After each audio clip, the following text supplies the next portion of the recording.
صل وسلم عليه. بسم الله الرحمن الرحيم.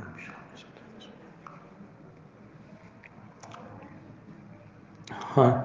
بسم الله الرحمن الرحیم. تیر کلاس کې چې کوم ځای پورې موږ سبق ویل واغه اولنۍ هجری هم ختم کړی و. نن سبق کې چې موږ د دویم هجری کې چې کوم واقعات شوي دي او کوم کارونه شوي دي موږ دا غي شروع کوو. مخکې دا خبره شوه چې حضور صلی الله علیه وسلم د مخکینی دینونه چې کوم یعنی يهود او نصارا هغه بیت المقدس طرف ته خپل منځونه کول، بیت المقدس طرف ته خپل منځونه کول، مسجد اقصا چې کوم دی هغه ته او دا لاولنی قبله جدا غوا. کله چې حضور صلی الله علیه وسلم په مکه مکرمه کې به منځونه کول نه او د بیت الله شریف په داسې سمت کې به ودرېدو. بیت الله شریف خو سلوونه طرفونو ته داګینه منځ کیږي، نو په دې سیستم کې به بیت الله شریف ته ودرېدو چې بیت الله شریف به هم مخې ته او بیت المقدس به هم مخې ته او پیغمبر سلام په دې طریقه باندې موضوع چندا وکول. او چې کله پیغمبر صلی الله علیه وسلم مدینه منوره طرف ته هجرت وکړو او مسجد نبوي داغي قبله جوړه شوله، نو داغي قبله هم اول بیت المقدس طرف ته، بیت المقدس طرف ته او 14 میاشتې یا 19 میاشتې دا پیغمبر صلی الله علیه وسلم بیت المقدس طرف ته مسکړه. یو په دې کې دا خبره و چې دا مخکینه قبله و، بل دا چې په مدینه منوره نه غیر چا پیر د يهودو قبيله اوسېدلې، نو د دې لپاره چې هغه زړونه اسلام طرف ته مایل شي او هغه ته دا خبره واضح شي چې دا اسلام دا جدا دین نه دی بلکې دا د مخکینی دینونو په شان دین دی. نو دا غي لپاره حضور صلی الله علیه وسلم کوم قبله چې روغ کړل د مسجد نبوي کې محراب نو هغه بیت المقدس طرف ته جوړ، بیت المقدس طرف ته. نو په دویم هجری کې دا تحویل د قبله وشو. بیا تحویل د قبله مطلب لکه اوس دا دې طرف ته جرین دا قبله ده کنه، دې طرف ته دا قبله ده او بیت الله شریف دې طرف ته او بیت المقدس دې کنه دا دې طرف ته، بیت المقدس دې طرف ته. نو الله پاک دما او پیغمبر صلی الله علیه وسلم بدا غختله چې ما هغه کعبه طرف ته مونږ وکړلې کم کعبه چې د ابراهیم علیه السلام د زمانه نه کوم قبله را روانه ده. ها او دې دویمه سپاره کې اولنی رکوع کې جو بار دغه ذکر د پیغمبر علیه السلام با قد نرى تقلب وجهك في السماء، پیغمبر علیه السلام با اسمان ته قتل چې اوس په حکم راشي ما د حکم شي چیرته د بیت المقدس طرف نه بیت الله شریف ته جندا مخ وړواړه او الله پاک لانه کوله. 14 میاشتې 15 میاشتې داغي نه بعد بیا په دویم هجری کې الله پاک پیغمبر صلی الله علیه وسلم ته حکم وکړو فولي وجهك شطر المسجد الحرام، چې اوس دا خپل مخ ته د مسجد حرام طرف ته وړو. لکه مطلب دا بلاد شمیله کدا بیت المقدس ته، نو په مانځه کې صحابه کرام د دې طرف نه دې طرف ته مخړل او صفونه ټول لکه چې کوم لاولنې صف هغه ورستو لاړو باغ وخت لا په مانځه کې ګرځیدل چې دا جایزو، نو ټول چې دا بل طرف ته وړېدل. په کم جماعت کې په کم مسجد کې چې دا مونږ کې په کم مونږ کې چې دا قبله بل شو، یو روایت کوي چې د ماسپخین مونږ، بل روایت کوي چې دا د مازیګر مونږ دی او دغه مسجد ته ویل کېږي مسجد قبلتین، مسجد قبلتین دي ته ویل کېږي. الله دې موږ بار ګوزي مسجد دغه ته مدینه منوره ته چې کله خلک زیارت ولسی نیو زیارت پکې دې مسجد قبلتین چرنده کوي او په هغه مسجد قبلتین کې اوس هم لکه پیغمبر علیه السلام چې کوم طرف ته منځونه کړی دي دا هغه اشاره ته لای کړو دا محراب پکړې په محرابونه کې یو دې طرف ته یو دې طرف ته. نو هغه دې خبرې د پاره دي چې اول پیغمبر علیه السلام بیت المقدس طرف ته منځ کو کړ چې مدینه منوره ته راغی او بیا الله پاک حکم نازل کو نو دوه واړې دلته طرف ته فولي وجهك شطر المسجد الحرام وحيث ما كنتم فولوا وجوهكم شطره. نو په دویمه هجری کې یو دا وشو چې تحویل د قبله وشو، یا مطلب لاول چې کوم بیت الله شریف ته لاول به بیت الله شریف ته مونږ کول بیا بیت المقدس طرف ته او بیا تحویل د قبله چې نن دا وشو کما بیت الله شریف ته دا زړه قبله د مسلمانانو جوړه شو. مخکې سبق کې تاسو ویل شو چې مسجد نبوي کې 3 دروازې وي، یو باب الرحمت، یو باب جبريل، باب جبريل چې کوم دی او یو د قبلي طرف ته دروازه، مطلب دې طرف ته دروازه وي، دې طرف ته دروازه. نو چې کله دا طرف قبله چې دا بند شوله دا طرف قبله دا بند شولا او قبله دې طرف ته شولا نو په دې ځای کې دا ځکه چې کومو کنه په دغه دروازه باندې په دې باندې یو صاحبان غونډه کې جوړ کړل شو چې هغه ته ویل کېږي صوفا صاحبان ته ویل کېږي چبوتري ته ویل کېږي ها د سه ټینټ غونډه کې کنه نو هغه چبوتره جوړ کړل شو دا اوس چې د حضور صلی الله علیه وسلم کوم روزه ده کنه روزه مطهره چې کوم ده نو دا روزه چې څنګه ختم شي مطلب دې طرف ته د جالي چې ختم شي کنه نو هغه پاتې دي چې د کجورو د دغه واسري دي د کجورو د ګنګوچي او هغه جنن د دقیق په اشاره کولو کوي چې دا د اصحاب صوفا غزګره صوفا اصل کې متستوي چې دغه چبوتري دی ویل کېږي او اصحاب صوفا هاي کسان ته ویل کېږي کم چې بعد د خپل ځان وقف کړو یعنی په صحابه کرامو کې د صحابه کرامو چې هغه د دنیا د کارونو نه او د هر سن ځان وزګار کړو او هغه براتل په اصحاب په دې صوفه کې وو دغه لږه به حضور صلی الله علیه وسلم خبرې موريدي دا غینه به دین مزد کو او د هغه د خپل ځان تزکیه به کوله وایي چې په اسلام کې د ټول نړیوالې مدرسه او د ټول نړیوالې خانقاه د صوفه او په دې کې به هغه غریبانان خلک چې چا بل کوس نه کېدو یا هغه کسان چې هغه د بهر نه راغلو لکه سلمان فارسی رضی الله عنه حضرت ابو هريره دوسی رضی الله تعالی عنہ یعنی نور صحابه کرام نو هغه با دغه نه کې وس طاقت به نه کېدو نو او په دې اصحاب صوفه کې خپل ځان وقف کړو د دنیا مال اسباب به نه ګټل د دنیا غ مزارعتونه او د دې دنیا غ تجارتونه دا به نه کول بلکې خپل ځان د دې لپاره وقف کړو په دغه صوفه کې چرنده بو او دو بر ډیر په قسم پرسه پارت کې ډیر په غریبۍ کې چلندا به ژوند تیرو لکه حضرت ابو هريره فرمایي چې ما 70 اصحاب صوفه لیدلي دي 70 اصحاب صوفه ما لیدلي چې دا سره پوره صادر بنو کا سر به پټو جو خپې به ښکار کړي او خپې به پټولې نو هغه دې دغه تر سر کې دا به ښکار کړي که په سر باندې به خپل صادر واچو سیب د پندو چې پوری دین دا پر رسیدو اخوا با دغه نو دا په بدن باندې چې دا لکه زړی کپڑے به یو پیرا حضرت ابو هريره رضی الله تعالی عنہ فرمایي چې زه ډیر زیات وګیوم او د خوراک سره موجود نو لکه دې د اصحاب صفه ورستو برعکس چې د خوراک سره څه خاص تنظیم نو ها نو زه ډیر زیات وګیوم زرا وتم بهر ده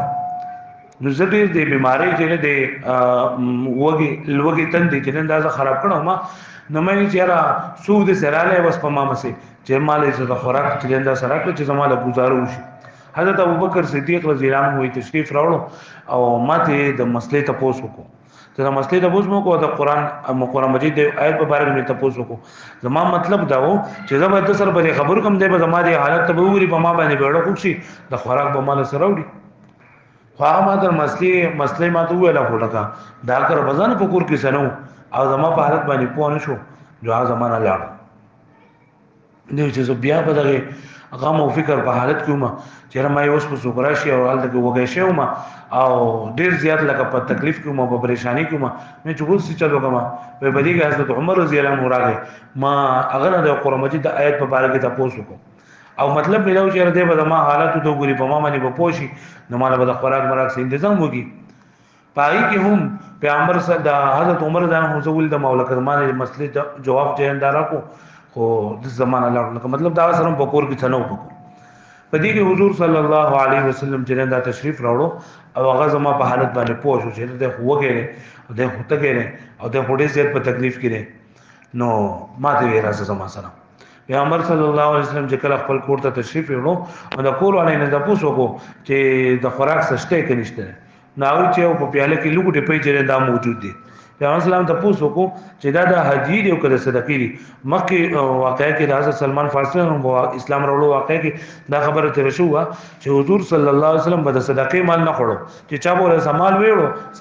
سامان ویړو دا خړو پیغمبر اسلام ته پوښتنه وکړو چې دا د صدقې دی د حجیر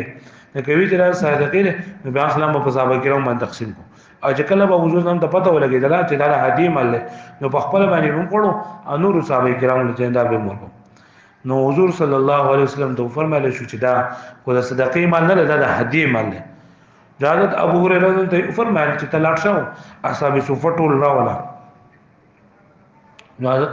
حضرت ابو هريره فرمایي چې ما خو پسله کې دا خبر رااله چې په پیاله کې وسونه پیدا شي دا خو بدون پوي چې رزبه اوس کما کو حضور صلی الله علیه وسلم کې دی به اوس کې او په اصحاب صفه کې په دغه وخت کې 70 کسان موجودو.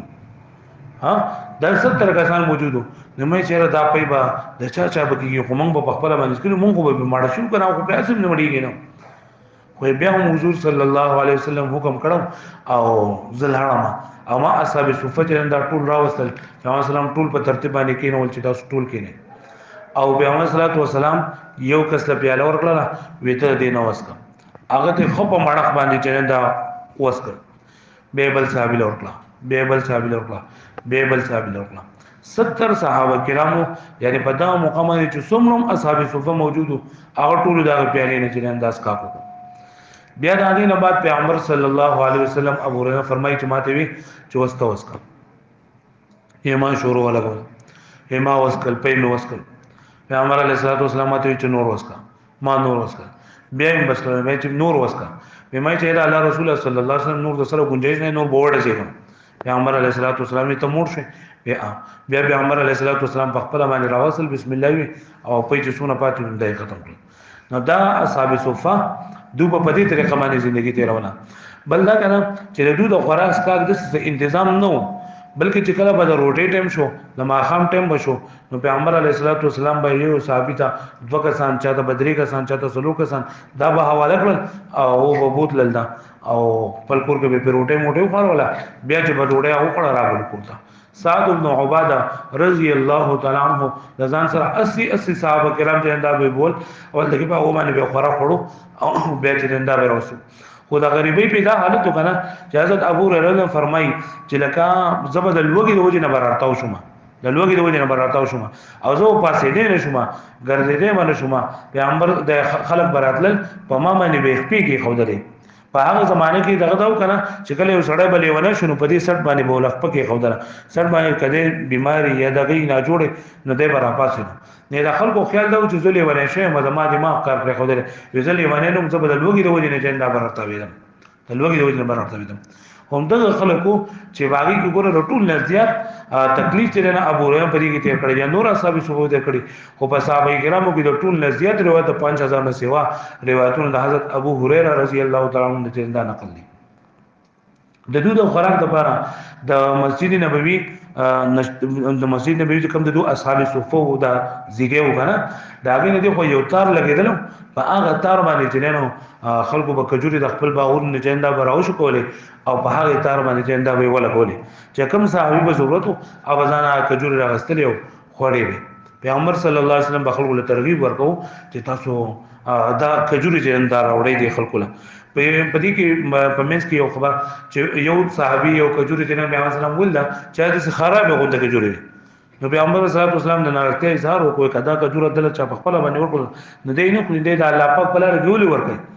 نو الله پاک بیا د آیت نازل کړل نو تنالوا البر حتى تنفقوا مما تحبون سو پوری تاسو هغه څه تاسو خوښ نه هغه مالونه چې تاسو خوښي او تاسو سو پوری هغه د الله په لار ورکړي تاسو کامل نه کیته نه چیرې سره نو دا د صحابه کرامو دا بل دا د هغه چې کنه دا وی صفات د اصحاب صفه چې هغه ورش او رسنده با د دین د ازدکل لپاره کوشش وکړو قران مجید آیتونه به واوریدل د حضور صلی الله علیه وسلم بار به اورول به یادول به د نور ملګرو سره چرنده به خپل د خپل بازارونو د جنې د بنتل او دیر په عاجزۍ باندې جندا به ګرځیدل هر وخت به دعاګانې کولې هر وخت جندا په تلاوت کې مشغول او په ذکر او په دعا کې دا مشغول او د دنیا کارونه جنن دای نه کول کله اوس هغه دغه هر ټاکټو ولکه او د دین لپاره خپل د دنیا غا اسایشونه د دنیا غا راحتونه د قربان کړو او بس څه ورته ملویدل پای باندې به گزاره کوله ژوندۍ به تیروله نور به دین زکو غنن سبا کم طلباء کرام دي علماء کرام دي نو ټول الکان او ځوانان دي خو دوه خپل ځواني د دین لپاره ځاندا وقف کړی دو په دې ټیم کې نور سکارون کول شي او دې لپاره چیرې ما ز په خپل باندې دي زکما نور مسلمانانو ته دین وخمه نه هغه خپل ژوندۍ ته دا وقف کړی دا دغه شان دي اصحاب صفه تعداد اب مختلف زمانوں کې به مختلف وختونو کې چنن دا وو ببګي وای یو روایت کې چې 70 وو یو کې راځي 80 وو یو کې راځي 400 وو یو کې راځي 200 وو ولکه مطلب د کمیټو زیاتې دوه کله به د سزا نه خلک راغی کنه بیا به کسانو بدین عزت کو او به بیا لاړ د خپل کارونو لپاره چې یو دغه نقل کړ چا بل ابو عبیده ابن الجراح رضی الله عنه دا به مشهور کسان پکې داو عمار ابن یاسر رضی الله عنه عبد الله ابن مسعود رضی الله عنه مقداد ابن عمرو رضی الله عنه او زید ابن الخطاب چې د عمر ابن الخطاب ورو دیو عبد الله ابن عمر رضی الله عنه چې کله وعده نو کړه نو دیم بیا اصحاب صفو کو وعده نه بعد بیا د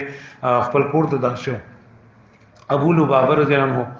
او ثوبان بلال رضی الله عنه دا مختلف ابو هريره نه حذیفه ابن یمان رضی الله تعالی عنہ دا ټول صحابه کرام چې د اصحاب صفو کو او مده سوي غن چې مسجد نبوي کې د کم دغه چې کم دي کنه د سي د لپاس دي ګورین د پیلری دي په پیلرو باندې سي د دغه باسري دي د کجورو د خاخونه او د کجورو د دغه چې دي کنه ګوچي دایو باسري دا ورکه چې رد دي د اصحاب صفه په دې ذکر اصحاب صفه یو خو د کم چې پیغمبر صلی الله علیه وسلم د حجره مبارکه چې کم ده کنه روزه مطهره چې کم ده چې دا ختمي کی دا غي سره د کړي دي چې د اصحاب صفه زګیو دا غي نه دی خو چې کم پیلر ده هغه پیلر باندې چې ګنګوچي وباسري دي دا چې دلته غتار بلګیدل چې صحابه کرام په خپل د خوراک سودونه چې دا به راوړل الله د خپل دی نو علماء کرام لیکلي چې په کم ځای کې د مسافر راځي او په کم ځای کې غریبانان خلک نو په کار دار چې الله کې د وبو یا د خوراک ستا کې نظام چې سود د ناشنا کسان نه چې راځي او هغه خبره جو هغه خلکو د کړی د مدینه منوره کې لکه الله دې موږ بار بوزي چې لکه په دې ورځو کې په هفته کې په بوزه کې هم لکه د جمعرات پر ورځ باندې د پیر پر ورځ باندې او ډېر ټول خلک چې څومره په مسجد نبوي کې موجودي دا ټول خلک اگې لدا او خوراکونه چې دا ورکي په نور ورځ کوم په دې روزه کې چې کم کسان له کې تری دي راګي ته په پته لګېږي چې څومره راګي سخاوت ده د مدینه منورې د خلکو په مسجد نبوي کې خادم نو یو تعویل قبلو شو یو اصحاب صفه خبره تر په دې کې شو دویم په دې کال کې د رمضان مبارک روزي هم فرض شوه شهر رمضان الذي انزل فيه القرآن دا د رمضان مبارک د روزې نه مخکې د عاشورا روزه وایي د محرم نه دا روزه به صحابه کرامو بنیوله خلکو بنیوله او چې کله بیا د روزې فرضیت وشو نو بیا عمر صلی الله علیه وسلم واستاسو اختیار ده کته اوس دغه نسې جمعه خلا او کله نسې جمعه خلا خو روزه چې دغه نه بدی کې مختلف تغیرات راغلي لکه اول به دغه د عاشورا روزه وا بیا چې دغه روزه به دا وا چې درې ورځې به روزي په ارمیاس کې 13 14 15 دا روزي به دا اوس مسنون دي بیا دغه د رمضان مبارک روزه وا خو په دې کې خلکو ته اختیار چې وان تصوموا خير لكم ان كنتم تعلمون کچري تاسو روزي نه سي تاسو لپاره غوړه ده که تاسو روزي نه سي بری میاش کې جواب فدیه ورکړئ خو بیا الله پاک دا حکم منسوخ کو او چې بس کم فمن شهید منکم الشهر فليصم کم کسان چې دی میاش د حاضر شي اب روزي خامخانه شي ایو کس غریب دی دغه مسافر دی یا یو کس دا مریض دی او دی روزي نشي نیوي نو دی فدیه ورکړي او چې کم کسان روزي نیوي شي نو دی بخامخ روزه بنسي دی به فدیه نه ورکړي خو بیا به کې دا وا چې کله ما خام بتا روزه ما تکړه نو تا به د ود کېدو پورې خوراک کولای شو د ود کېدو پورې به خوراک کولای شو چې کله به یو پیر ود شوي دوباره به بیا چې را پاسه د خوراک به نه کو صحابه کرامو هغه یو ورځ روزه ونیوله نو چې بیا یو صحابي راغی کورته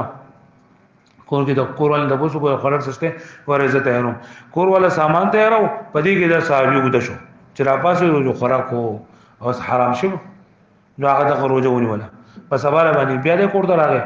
او کور ول د بوسو کو خوراک ورزه تیاری په تیاری کو جو بس د بیا ود شو چې را پاسه د بیا روزه په درې مورز باندې په مسجد نبوي کې دا صحابي د روزي په میز کرتا شو پیغمبر اسلام د پوسو کو چې دا وله صحابه کرام ورته چې د سي مسله شي نو حضور صلی الله علیه وسلم د الله پاک نو سوال وکړو نو الله پاک بیا حکم نازل کو چې کلوا واشربوا حتى يتبين لكم الخيط الابيض من الخيط الاسود چې سو پوری د سحر راختلې نه دا ټیم ورته سو خوراک کوي نو دغه پېشمنه او د بیا سنت وګرځي دا خوراک دغه شو بیا په دقیق دیمه هجری کې چې کله روزي فرشوي نو 27 روزي وشوي د اختر نه دور د مخکې د صدقې فطر چې کوم سرسایه چې کوم د دې حکم راغی او په دقیق کال باندې د اختر د مانزه حکم راغی چې د رمضان مبارک د روزي کله ختم شي نو تاسو ټول چې دا منځونه بکوي بیا د اختر منځ بکوي دا آیت نازل شو قد افلح من تزکا وذكر اسم ربه فصلى او په دغه کال باندې یعنی په دې دویم کال باندې چې په دغه لاول د روزي حکم شو د روزي په اخر کې بیا د اختر د منځه او د سرسایي حکم به چې کله د قمیاش تیر شولا د شوال میاش تیر شولا به د ذی میاش تیر شوا جو په ذل حج کې الله پاک قرباني ته د لازم کړل او قرباني هم پدې اوس ګوره مکه د صحابه کرامو په مکه مکرمه کې تربیت شوه لري تربیت شوه لري دیال اسکاله هغه په اسلام کې تیر کړی دي او دیال اسکاله جننه هغه څومره دغه چې کم دي کنه څومره سخت تکلیفونه چې دای برداشت کړی دي نو اوس هغه تزمکه جوړه ده زمکه جوړه ده جو احکامات وس د په مخ روان دي و چې کله لا پیغمبر علیه الصلاۃ والسلام هجرت نه وکړای نو صرف دا خبره و چې تاسو صرف په اسلام باندې په ایمان باندې ټینګ ودرېږئ چې کله هغه په ایمان باندې ټینګ شو مطلب زمکه ورته برابر شولا نو بیا فصل پای کې پیغمبر علیه الصلاۃ والسلام به تخکو لکه څنګه چې منګه دا کو کنه لاول پټه کو نو لاول زمکه ورته برابر کو چې څومره زمکه برابرۍ دومره د هغه فصل چې انده بیا برابر کیږي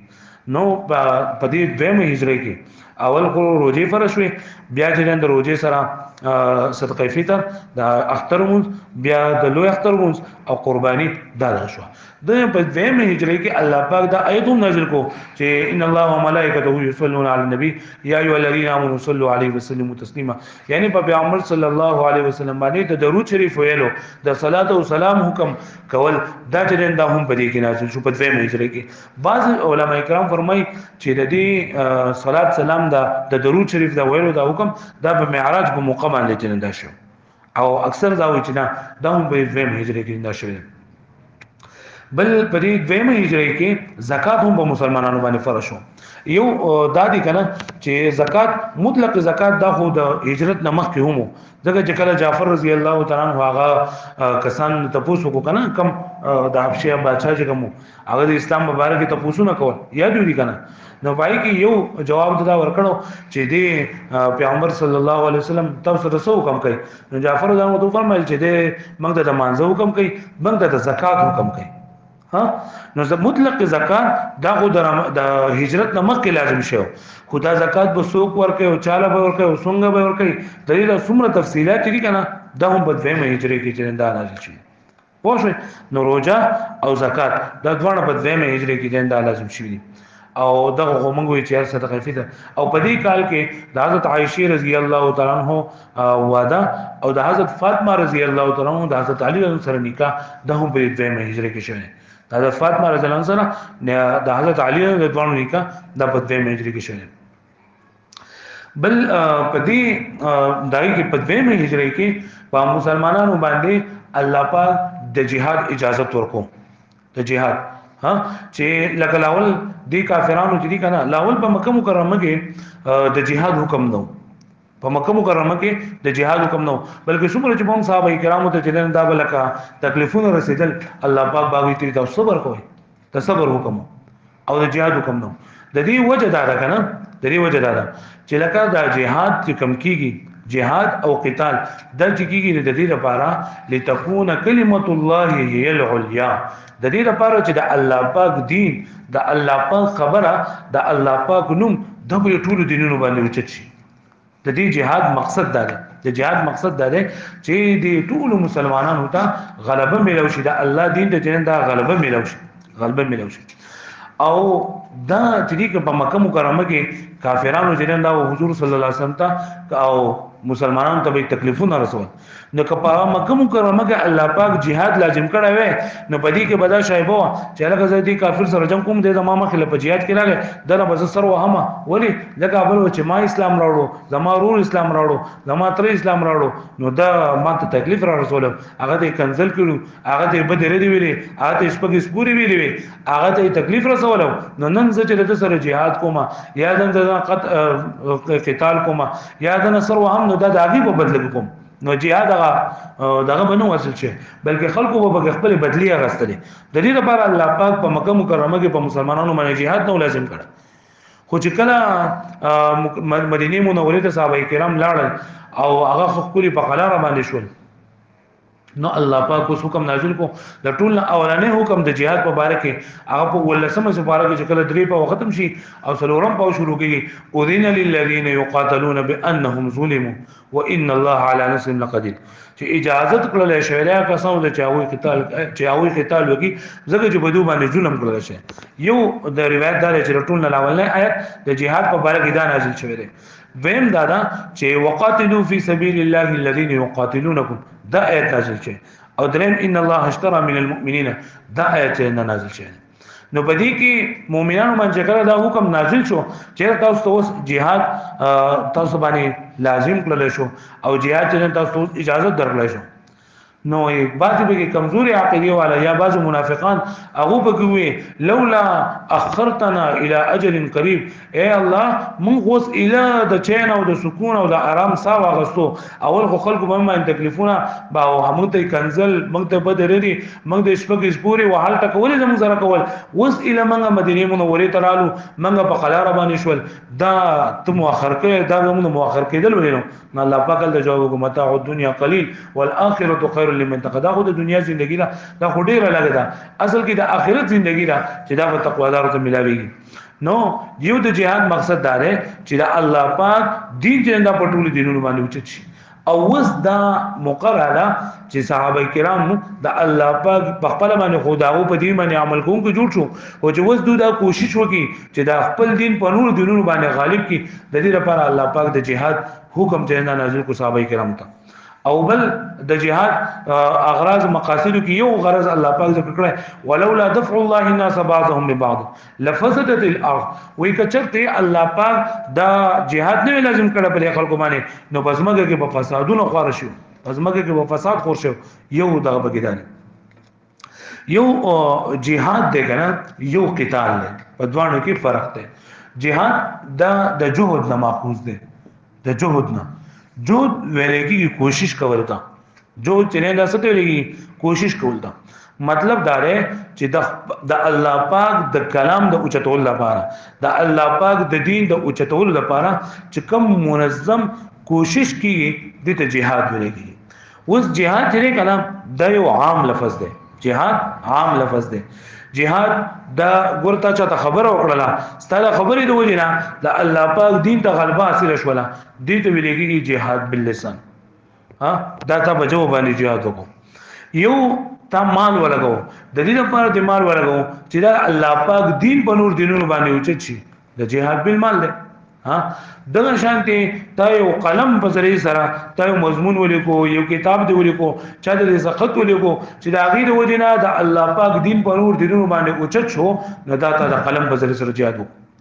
ها خو چې کم کسان داري او پرې کې الله پاک ترتیب هم دا کړل چې لاول با خلق کافرانو ته بزي کافرانو ته خبر اتر بکای او با مایلکای په دې باندې یا خو باغو زمون خبره مني کدی کافرانو زمون خبره نه منله بیا به دوی جزیه ورکړي جزیه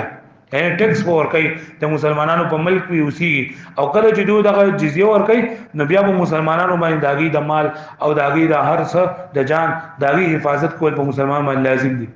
او کچرتا دو په دعوت باندې هم نگی دو جزیه هم نه قبلې د دونا مسلمانانو ته او اسلام ته تکلیفي نو دو سره بیا د توري په ذریعہ سره jihad کیږي جدي ته لګي کې jihad بالسيف jihad بالسيف او دغه jihad بالسيف تا قتال ولګي jihad بالسيف تا قتال ولګي دا قتال صرف او صرف د کافرانو سره جایز دی قتال یا صرف د کافرانو سره کم کس چې کلمه وي او نو دا هغه سره به jihad بکې خود دې په ذریعہ سره د دخول په الله پاک فرمای یا ایها النبی جاهد الكفار والمنافقین واغلظ عليهم چې اے نبی صلی الله علیه وسلم ته د کافرانو سره jihad وکړه د منافقانو سره خو پیغمبر علیه الصلوۃ والسلام چرته نه ثابت چې پیغمبر علیه الصلوۃ والسلام د منافقانو سره د توري په ذریعہ سره jihad کړه ځکه پیغمبر علیه الصلوۃ والسلام به دا خبره کوله وی کچرته مونږ د توري په ذریعہ سره مړو نو خلک به ویو چې د خپل ملګری چې اندام مړه خپل ملګری ځکه چې په ظاهر باندې غباب کلمه ویل کنه ها نو چې یو کس په ظاهر باندې کلمه وي نو د هغه قتلول د عام مسلمان لپاره دا جایز نه دي ها صحابه کرام پیغمبر صلی الله علیه وسلم ولېګل اسامه رضی الله تعالی عنہ دا دغه امیر اسامه رضی الله عنه دا پیغمبر علیه الصلوۃ والسلام چې کوم متمنا زویو زید رضی الله عنه دا زوی اسامه او پیغمبر اسلام باندې ډیر زیات قدر عزت وکاو او چې کله به هم د په یو سریه کې بدلو نو پیغمبر اسلام باندې امیر مقرر کو داګی لپاره اسامه نو ایدو په سزا باندې چې دا روانو او شپنکیو نو هغه شپنکی باندې دوی تیرېدل نو شپنکی ته پته ولګی چې دا خو مسلمانان دي او دوی اوس ما مړ کړي نو ورته سلام وکړو حضرت اسامه رضی الله عنه چې نه هغه سن نصر او هغه ټول مال چې دای ته واغسو دي صحابه کرام ورته وی چې تا د نصر او هغه مونږ ته سلام وکړو امون ته کلمه ویلا وینا نه د کافرو خود د دې لپاره چې زما د اعمال محفوظ شي او ما د دې نقصان نه رسي نو دا سلام وکړو دا کلمه زکه ویل صحابه کرام ورته چې نه موږ به تاسو پیغمبر صلی الله علیه وسلم ته شکایت کوم او ته زمونږ امین ته اوس وکړه موږ د توسه نه جوړه خو پیغمبر علیه الصلاه والسلام د جمله شو ستا خبر ورته کوم پیغمبر صلی الله علیه وسلم خاله چې دوی کله لاړل او دې صحابه کرام ورته دا وایي چې دې صحابي دا چل کړل پیغمبر علیه الصلاه والسلام ډیر زیات غوسه شو او د غوسې نه د مخ مبارک رنگ د پیغمبر صلی الله علیه وسلم متغیر شو او سامي راوته اسامه ته دا وایي زه وې ته زمونږ د یری د وجې نه چې دا کلمه ویلا زمونږ د یری د وجې نه سلام وکړو پیغمبر علیه الصلاه والسلام ته فرمایل الله شققت قلبا زړه دې ولې سرولینو تا به رزل سری کړه تا به کتلې وې چې آی دلا پرېشا باندې کلمه ویلا او کنه مسلمان د یری نه ویلا نو بری زیات احتیاط پکار دی د کافرانو سره با د دین د خاطره موږ به د سې جنگيګو چې موږ وا زمونږ سرونه دای کی صحیح ده که زمونږ مال دای لپاره دي صحیح ده خو مسلمان د لپاره موږ دا وکړو بل دا اکثر خلک وایي کنده اسلام چې څومره دغه شوی نو دا دغه په زور باندې دغه شوی د توري په زور باندې د توري په زور باندې اسلام نه راغلی لکه څومره صحابه کرام چې نو هغه د نرمۍ په ذریعہ سره د حضور صلی الله علیه وسلم اخلاق ته وکتل د صحابه کرام او اخلاق ته وکتل د صحابه کرام معاملات ته وکتل په دې باندې په اسلام کې داخل شوی دي خو چې کم کسان دسیو چې هغه د اسلام په لار کې رکاوټ جوړېلو داغي د ختمولو لپاره الله پاک دا چرنده jihad مقرر کړو چې تاسو به jihad کوئ بیا د jihad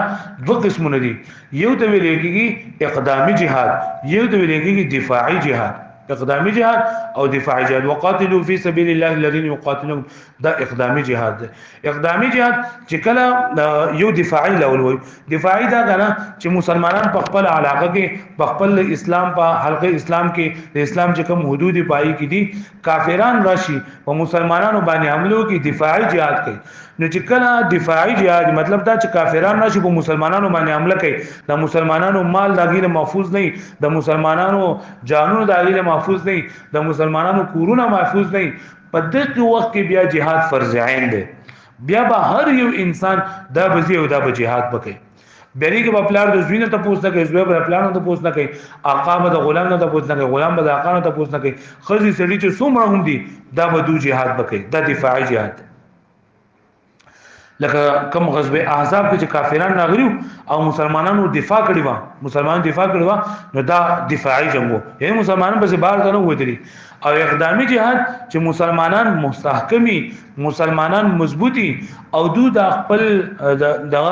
دین دا په نور کسانو باندې غالب کول غواړي او خپل خبره په نور باندې منواول غواړي د دې لپاره دو د مدینه منورې نه وځي یا د دارالاسلام نه جوړ دا وځي د دغه د ویلګي اقدامي جهاد اقدامي جهاد دې ویلګي لکه پیغمبر صلی الله علیه وسلم بدر ته جندا تر اقدام کړل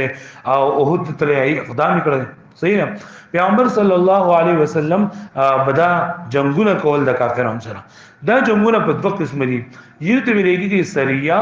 یو ته ویلګي غزوه سریه یو ته ویلګي غزوه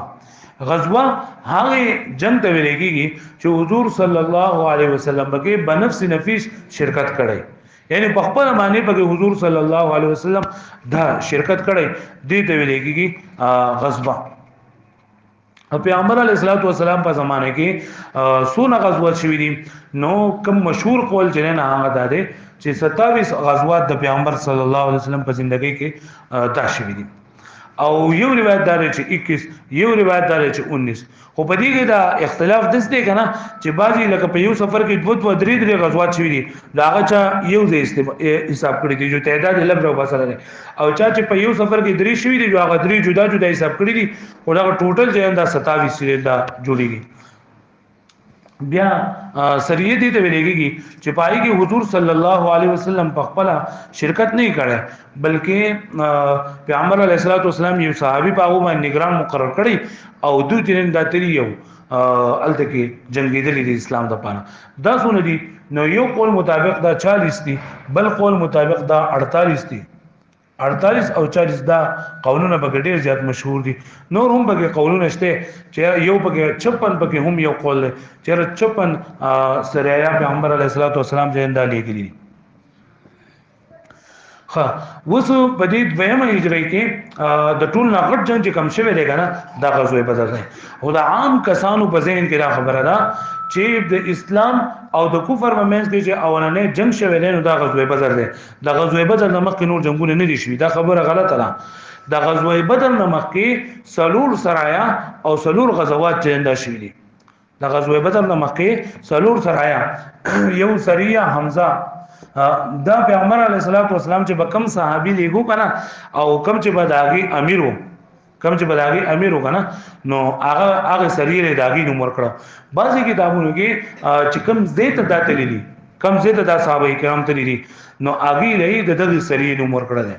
نو پیغمبر علیه الصلاۃ والسلام د غزوه بدر نمکه سلور سرايا شوې دي یو سریه حمزه دا یو سریه عبید ابن حارث او دریم جدن رضی الله تعالی عنہ او دریم جدن دا سریه د سعد ابن ابي وقاص رضی الله تعالی عنہ او سلورم سرايا جدن دا کم شوی دا نو دا شوی دا د سریه عبد الله ابن جحش رضی الله تعالی عنہ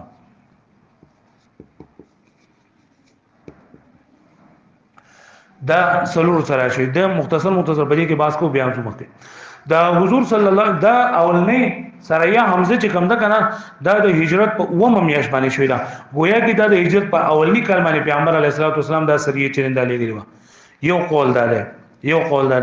ویم قول دا ده چې رمضان مبارک اولنی هجری چې ختمه ده یا د ربیع الاول په دویم هجری کې درې قول دي بګي یو دا چې د هجرت په اومه میاش باندې دویم دا چې ربیع الاول دویم هجری دریم دا چې رمضان مبارک اول هجری کې پیغمبر علیه الصلاۃ والسلام حضرت حمزه رضی الله تعالی عنہ چرنده مقرر کو مشرک او دل پیغمبر علیه الصلاۃ والسلام 30 کسان ورکړل او سیف البحر یو ځای سیف البحر هغه سیف البحر طرف ته دور روان کړل نو دیو جنا په باز کتابونو کې بتا سو نه چې دې لیکلي لاولې غزوه لاولې سریه چې پیغمبر اسلام لګل دا سریه سیف البحر ده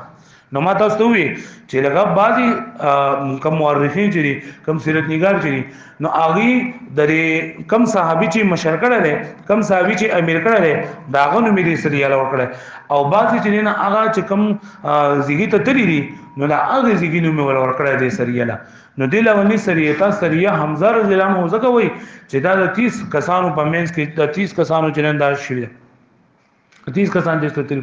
او حمزه د دوه مشرو او سیف البحر او تزکو جدودا پیغمبر علیه الصلاۃ والسلام تدابت ولګینا چې د مکی قافله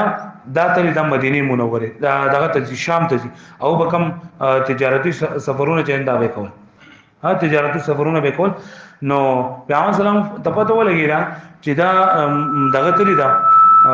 قافله د مکی مکرمه ته مدینه منوره ته او د ابو جهل په مشاري کې دا اوس واپس را روانه ده نو پیغمبر اسلام د دیش کسان ورګل چې تاسو لاټ شو د قافله دا لوټ کوي چې هغه ته نقصان ورسي تکلیف ورسي حدود چې کله لاړل کنه نو هغه سریه د هغه ځګینه وتلفه پوښوي دا نه د وتل نو دویم کې وتلوا دوی چې کله لاړل او دا سریه دو ورسېدل کافران هم دو ته مخامخ شول نو په دغه ځای کې یو کسو مجدي ابن عمر دا ونمو مجدي ابن عمر جوهري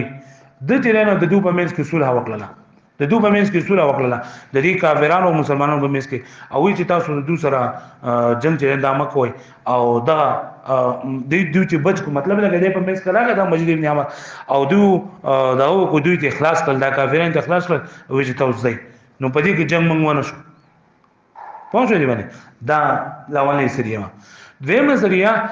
د هجرت په اتم میاش باندې او په شوال په 1 هجری کې پیغمبر علیه الصلاۃ والسلام 60 کسان یا 80 کسان 60 یا 80 د عبیده ابن حارث په مشري کې پیغمبر علیه الصلاۃ والسلام دا ولېګل عبیده ابن حارث او رابغ نوم د دینه رابغ یو ځګره نه جوفه خواته هغه ته دا ولېګل دیو جنہ د دویمه سریه ته په بعض کتابونو کې لیکلي سریه رابغ ورته زګوي چې دا رابغ زګی ته تریو او دا ورته دی کوي عبیده ابن حارث سریه عبیده ابن حارث چې دو تریو د مشهور دی الله کې د قریش یو دوا کسانو هغه دوسر جندا ملګری شول پدې کې نو جنگ جنان دي شو خو صرف سعد ابن ابي وقاص رضی الله عنه چې یو تیر جنډای به کوشتلو دیو نه په اسلام کې لولنه تیر جنډا د وشتلو په دې غزوه کې په دې سریه کې پوه او دغه یو دغه چې ابو سفیان د مشر او بل دی چې اکرامه د کافرانو چې نه دا مشر خالي نو کله چې دوی دغه ځای ته چې دا ورسېدل کنه دغه رابع مقام ته او ال د کې د مسلمانان او چې کله دي چې دا ورسېدل نو هغه ته پته وایي چې کافرانو د مخ کې نتلی دي او هغه ایثار شوی نه دي نو پیغمبر علیه الصلاۃ والسلام دو بیا واپس کړ پوه شو بری نو باندې کسان د کدا حمزه نن او د په ومه هجرت په ومه میاش کې د هجرت په ومه میاش باندې او د عبید بن حارث په اته میاش باندې شوی نو باندې کسان دا یو حساب کړی دا دیو نه سره یو دا تعداد چې کمیږي زیاتی کړه نو هغه دا چې لکه دا دوی په یو کې حساب کړی دي پوه شو نو په دې کې دا جنگ نو شي د دې نه بعد بیا د ذی قعده په میاش کې یعنی د شوال په میاش کې دا شو چې بیا په بل میاش کې په دریا میاش په ذی قعده 1 هجری کې پیغمبر صلی الله علیه وسلم 20 مهاجرین دا ټول د سریات څونه شوی دي کنه د غزوه بدر پورې پدې کې ټول بجلین دا مهاجرین وو پدې کې با انصار نو د دې وجه دا چیرې دا استاد سرور سره دا دي سرور غزوات دي نو پدې کې یو انصاری صحابي بنو ټول به مهاجرینو زګه چې کله پیغمبر صلی الله علیه وسلم دو مدینه منوره ته راوستو نو دو ویلو د پیغمبر اسلام سره چې په مدینه منوره کې تاسو کوم نقصان در رسي نو موږ بستاج مواري او د مدینه منوره نه بهر ځل نه موږ مواري نه اخلو او دا جنگونه چې څومره مو کنه نو دو بلک بهر ته بدل لکه دا سیف البحر ته تل دور رابغ ته تل کنه نو د پدې دو په انصار پکې نه شامل صرف مهاجرین جندا پکې شاملو ها بلاولنی کی 30 په دویم کې 80 یا 60 او په دریم کې چلنه 20 مهاجرین چې دا پیادو د سعد بن ابي وقاص رضی الله عنه په مشرۍ کې چلنه دلاړ خرار نوم یو ځګره خرار هغه کې دلاړ د جحفه خاطر نه دی وجه نه په باج کتابونو کې دي لیکلي سریه خرار نو چې کله دوه رسیدل نو دوی د ټولو مکه د قریش او قافله چلنه دغه شو رسیدلی و نو هغه مخکې وتلی و او دو هغه ولاندې اسنه کړل جلان نه کړل نو جنگ پکونه شو وای د دې نه بعد دا درې سریو شولې د دې درې سریونه بعد بیا غزوات څنګه شروع شوې اولنې غزوه دا چې کوم دا شوې ده دې ته لګي غزوه ابوا چاته پته ده چې دا ابوا موږ مخکې ویل پس کې سمانه موږ دا ابوا پیژنو د حضور صلی الله علیه وسلم مور آمنه بیبي دا چې دا په ابوا کې دا وفات شو او الدغه په ابوا کې لدی قبر ده نو غزوه ما تاسو چې هغه جنگ چې بای کې حضور صلی الله علیه وسلم دا په نفس نفي شرکت کړی د ټول نه اولنی چې پیغمبر اسلام په ژوندۍ کې کوم غزوه کې شرکت کړی دا غزوه ابوا ده او د ټول نه اخرینه چې پیغمبر اسلام په کوم غزوه کې شرکت کړی غزوه تبوک ته ان شاء الله اخر کې چې نبی ابا راضي دا د سفر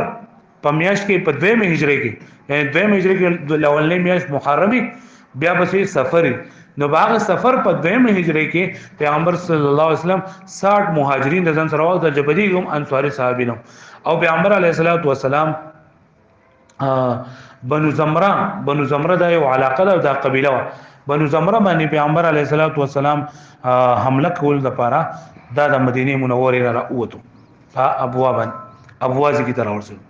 او چې کله دوه ورسېدل کنه نو پدې کې یو کسو مخشي ابن عمر دا د دې قبيله و ده د دې بنو زمره قبيله انده پیغمبر علیه الصلاۃ والسلام سره رسول وکړه او په رسول کې دا خبر وکړه چې لکه منګه په دې شر باندې رسول وکړه چې موږ به د مسلمانانو سره چرته هم جنگ نه کوو او کله دې مسلمانانو خلاف چا جنگ کوو کنه نو موږ به هغه ملګرتیا باندې کوو او تاسو زموږ سره جنگ مکوئ تاسو مونږ چې نن دا پرې دي نو پیغمبر علیه الصلاۃ والسلام دې پرې خدل جنگ بګینه نشوي او دو پیغمبر علیه الصلاۃ والسلام ته دی غزوه ودان ورته هم ویلېږي ودان هم دې ته ویلېږي دا ابوا ودان دا دوه ځګون نوم دي دا ودان یو بل ته نږدې دي نو باندې دا ډېر مشهور او په ابوا نه اوسو ورته ودان هم دې ته چې نن دا ویلېږي دیمه غزوه چې کوم پیغمبر صلی الله علیه وسلم کړی دا نو یو روایت کې داغینم دا دوه دغه پکې دي لغات پکې دي یو بوات او یو بوات بوات ورته هم او بوات ورته هم دا هم پیغمبر علیه الصلاۃ والسلام ته په ذریعہ د وې سره دا معلومه شولا چې دا قافله دا تجارتي قافله چې کوم ده کنه دا مکی ته روانه ده نو پیغمبر علیه الصلاۃ والسلام د ربیع الاول په میاشتې په 2 هجری کې وردا چې دا په سفر کې شو په سفر 2 هجری کې او دا چې دا دویم دا په ربیع الاول 2 هجری کې ربیع الاول په 2 هجری کې پیغمبر علیه الصلاۃ والسلام ته دا خبره دغه شولا چې د کافرانو قافله را روانه ده د مکی مکرمه او موږ د عقیده لټ کول لپاره چلند تاسو ها نو کله چې دوی بوات مقام ته چندا ورسېدل نو ال د کې پیغمبر علیه الصلاه والسلام د پته ولګي چې قافله مکه ته ځکه هغه زمانه کې خلک د سیستم نو کنه چې دا ورلس سیستم او یا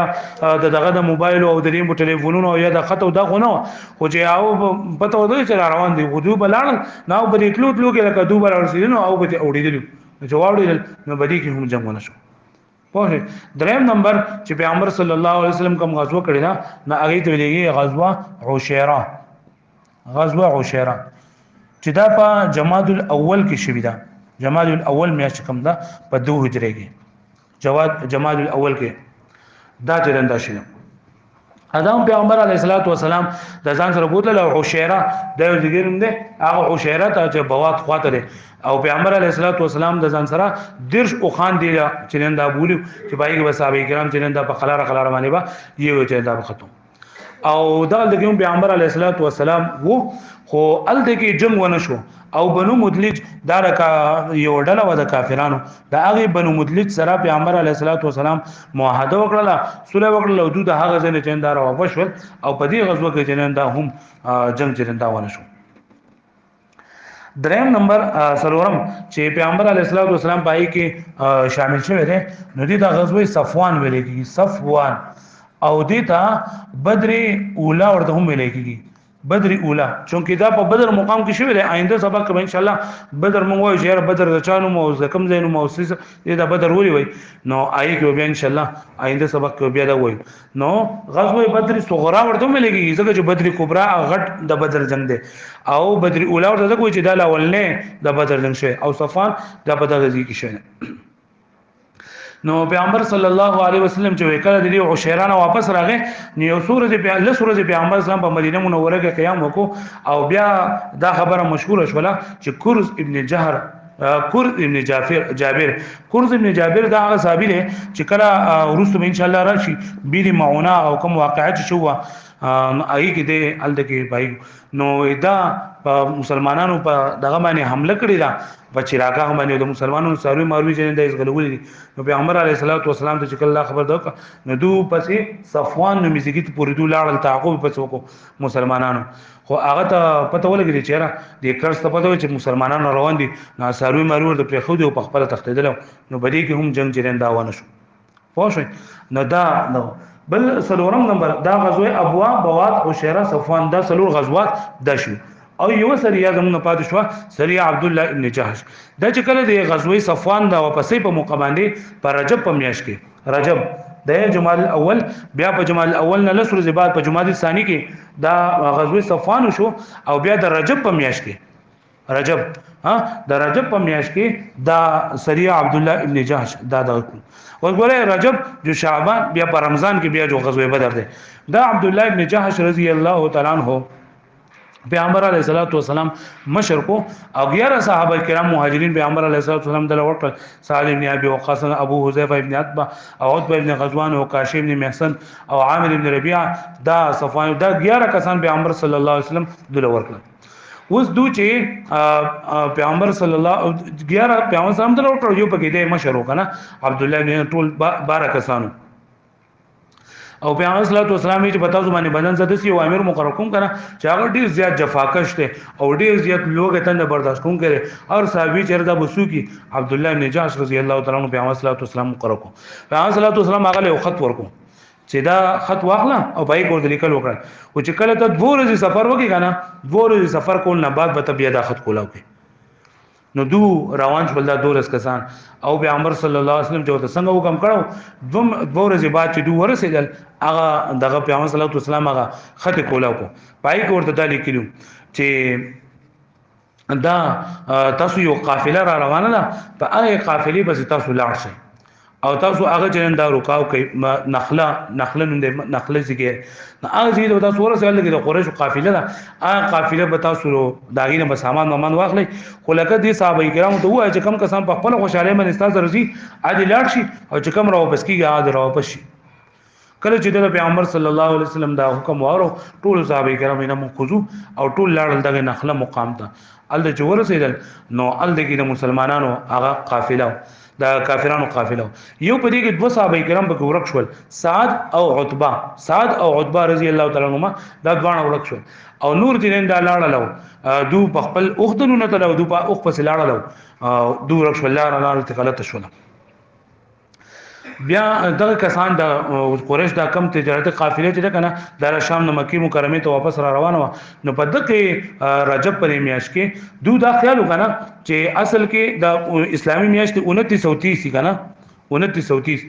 نه لکه مطلب بعض میاش له 29 ورځې بعض انده به کې 30 ورځې سلور میاش چې دي کنه دا لکه دغه میاش دي سره مرته اشهر الحرم دي یو د ذل حج میاش او یو د ذی قعده او یو د محرم د درې میاشتې بل کزه دغه وی کنه چې کم خلک چون د بهر اطرافونه او به حج لراتل حج لبراتل او د ذل حج یعنی د لوی اختر په میاشت کې حج بکیدو نو د حج نه میاشتونه یوم میاش مکه چې خلک براتل او بیا د حج نه یوم میاش بعد چې خلک بخپل علاقو تتل نو دې کو باغو جنگونه منګونه نه کول او دې قافلې بین لوټ کول دغه نه کول او یو د رجب میاشت چې د رجب په میاشت کې کوم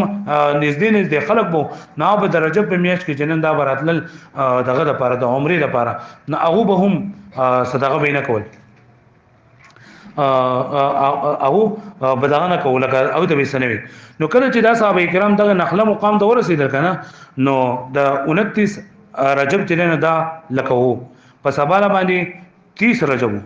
خو د دې صحابه کرامو خیال داو چې د رجب میاشت چونکه ختم شوله د رجب میاشت ختم شوله نو چې اصل کې هغه 30 تاریخ نو په دې باندې حمله وکړه په دې کافرانو باندې او کافرانو چې کوم وسو کسانو هغه مړکړل دا غي سامان مامان چې دا واغستو سامان دی واغستو په دغه کې اولنې کم کس دې کنه د بګی دغه شو شهید شو اولنې دغه ما زین نومو ته د مخلره بیا بنت نو دې چې کنه دې مړکو او دونه څومره مال چې دی واغستو نو دوه خبرې شوې یو خبره دا چې لکه دو خیال داو چې دا د رجب میاشت دا ختم شوې ده حالا په رجب کې یو میاشت یو رسېنده دا پاتې نو دو دا او بل دا کنه چې کم مال غنیمتو نه هغه واغستو او دا په اسلام کې لولنې مال غنیمتو چې مسلمان ته ملاو شو عبد الله ابن جاش د خپل اجتهاد مطابق د سوکړه چې څومره مال چې وندای لکه سلور سې کو 15 سې کو 15 مې حضور صلی الله علیه وسلم په خدلا او سلور سې په ټولو غنیمتو کې تقسیم کړي و چې کله پیغمبر صلی الله علیه وسلم او دال د کافرانو له جوړ شو يهوديان له نو هغه دا خبره مشهوره کړه چې دا چې دا بيدین دي موږ مخکې دی چې دا بيدین خدا څخه منله نو ګور اشهر الحرم کې لکه یو پیغمبر چې دا جنگ نه کړ او دو پدې کې چې دا جنگونه شروع کړل دا دغه او دی بارے جو بیا الله پاک د تو نازل راځي اسالونک عن الشهر الحرام قتال فيه قل قتال فيه كبير چې اے حضور صلی الله علیه وسلم ته وایا چې لکه جنگ خو پدې کې لوی ګناه لري خو دې نه غړ ګناونه تاسو کوی چې خلک د الله نه منه کوی د مسجد حرام نه منه کوی دا ډېر غړ ګناونه دي تاسو نه ګوره دغه ته چلند دا ګوره او دویم د مال غنیمت په اړه کې پیغمبر صلی الله علیه وسلم ته چکل دورال نو پیغمبر اسلام او تی چې تاسو د مال غنیمت ودی دا کو دا په مکه دینو کې مننه کو پیغمبر صلی الله علیه وسلم چکل دوته وینو عبد الله ابن جاش د استومان شو نو قسم استومان شو چې دا موږ چلو کو خو الله پاک بیا آیتون نازل کړل د مال غنیمت د حلال کېدو په اړه کې ناغه په دې بيداو کو دی له ورکو او دغه باره کې الله پاک دوی چې پرې خو او کم کسان چې دوی نیولیو کنه درې کسان دوی ځان سره نیولیو یعنی سونه مال سره په کومه سره چې دا کسان سره ونیول نو پیغمبر علیه الصلاۃ والسلام عثمان نو یو د حکم نو یو کیسان نو دا درې کسان نیولیو نو دو رال پیغمبر اسلام ته جمله دا کسان نه کوي پیغمبر اسلام چې زموږ کم دوه کسان چې ورکشي دي ساده او عتبہ نو دا وی په دې کې چې تاسو وجلی او چې څو پورې هغه نه راغلی نو تاسو نه پوښتنه کله غراله پیغمبر صلی الله علیه وسلم دغه درې کسان ایله واپس وکړو دا مسلمانانو ته اولنې مال غنیمت دا میلاو شو او اولنې کافر ته دا په دې کې مړ شو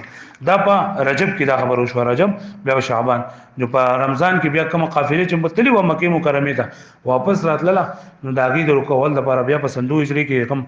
غټ غزوه بدر کبرا او جو بیا شو ان شاء الله هغه باندې سبق بیا وای. لا بعد عمل توفیق راکړي.